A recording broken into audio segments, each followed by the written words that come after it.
নামাজ এটা অনেক বড় একটা ইবাদত। যদি কোনো বান্দা অথবা যদি কোনো বান্দি আল্লাহ তাআলার সাথে নিজের সম্পর্ক জুড়ে দিতে চায়, যদি কোনো বান্দা বা বান্দি চায় আমার সম্পর্ক আল্লাহ তাআলার সাথে অনেক বেশি ঘনিষ্ঠ হোক, আল্লাহ তাআলার সাথে আমার লিঙ্ক তৈরি হোক, আমি তাদেরকে সাজেশন করব, খবরদার নামাজ কখনো মিস করা যাবে না। আর এই নামাজটা শুধু পড়লেই হবে না, নামাজ পড়তে হবে নামাজ পড়ার মতো। অনেকেই আছে দেখবেন নামাজ পড়তে এসে তাড়াহুড়া করে, অনেকেই আছে রুকুতে গিয়ে সোজা হয়ে দাঁড়াতে চায় না, আবার অনেকেই প্রথম সেজদা থেকে উঠে দুই সেজদার মাঝখানে বসা লাগে না, কিন্তু অনেকে দেখবেন যে দুই সেজদার মাঝখানে ঠিকমতো বসতেও চায় না। নো, ইটস রং, এটা ভুল, এটা করবেন না। কারণ দুই সেজদার মাঝখানে সোজা হয়ে বসা, রুকু থেকে সোজা হয়ে দাঁড়ানো ওয়াজিব। যদি কেউ ওয়াজিবটাকে তরক করে ফেলে, যদি কেউ এই ওয়াজিবটাকে মিস করে ফেলে, তাহলে তার নামাজ হবে না। এজন্য বলবো নামাজ পড়বেন নামাজ পড়ার মতো। রব্বুল আলামিন বলেন, قد أفلح المؤمنون الذين هم في صلاتهم خاشعون। সফল হয়েছে তারা, ঈমান এনেছে যারা। আর ঈমানদারদের এক নাম্বার গুণ হলো তারা যখন নামাজ পড়বে নামাজের মধ্যে তাড়াহুড়া করবে না, নামাজটাকে সুন্দরভাবে খুশু খুজুর সাথে উইথ রিল্যাক্স ধীরে স্থিরভাবে সুন্দরভাবে দাঁড়াবে। এরপরে তাকবীরে তাহরিমা বলবে, সুন্দর করে হাত বাঁধবে, হাত বাঁধার পরে সানা পড়বে, তাও তাসমিয়া পড়বে।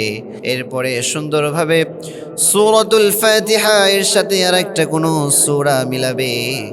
এরপরে রিল্যাক্সের সাথে ওই বান্দা আল্লাহু আকবার বলে রুকুতে যাবে।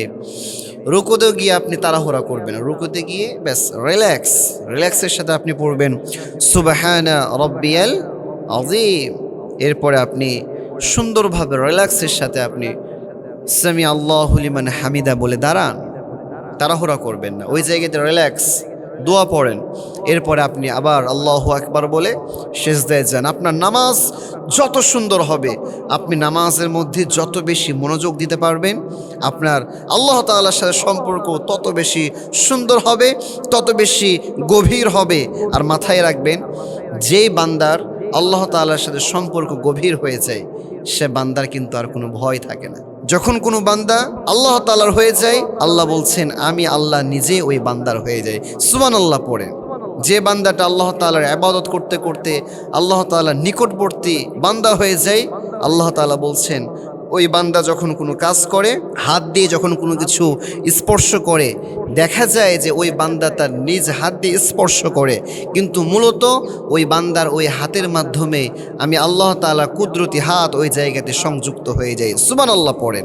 ওই বান্দা যখন তার নিজ পা দিয়ে হাঁটে, তখন মূলত দেখা যায় যে সে তার নিজ পা দিয়ে হাঁটে, কিন্তু না, ওই বান্দার ওই পায়ের সাথে আমি আল্লাহ তাআলা কুদরতি পায়েও সংযুক্ত হয়ে যাই। সুবহানাল্লাহ পড়েন। আপনি যতই বড় বিপদে পড়েন না কেন, আপনি নামাজ দাঁড়িয়ে যান, নামাজ দাঁড়িয়ে গিয়ে আপনি আল্লাহ তাআলার কাছে আপনার যা যা লাগবে সব কিছুই বলেন। সাহাবায়ে কেরাম যখনই কোনো বিপদের মধ্যে যখন পড়ে যেতেন, বিপদে পড়ে যাওয়ার সাথে সাথে ব্যাস মানুষের কাছে তারা চাইতো না।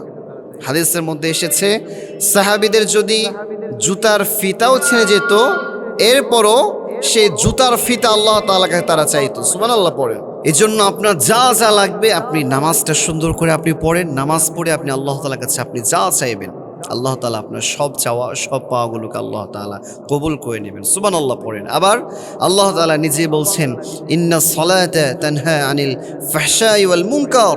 যে ব্যক্তি নামাজ পড়ে, এই নামাজই তাকে সব ধরনের অশ্লীল, সব ধরনের অন্যায় কাজ থেকে বিরত রাখবে। সুবহানাল্লাহ পড়েন। এজন্য প্রিয় ভাইরা, যখনই আপনি বিপদে পড়বেন, যখনই আপনি মুসিবতে পড়বেন, নামাজ দাঁড়িয়ে যাবেন, সুন্দরভাবে উযু করবেন, এরপর আল্লাহ তাআলার কাছে আপনি চাইবেন। আল্লাহ তাআলা আমাদের সবাইকে 5 ওয়াক্ত নামাজ জামাতের সাথে আদায় করা তৌফিক দান করুন। সকলে পড়ছি আমিন।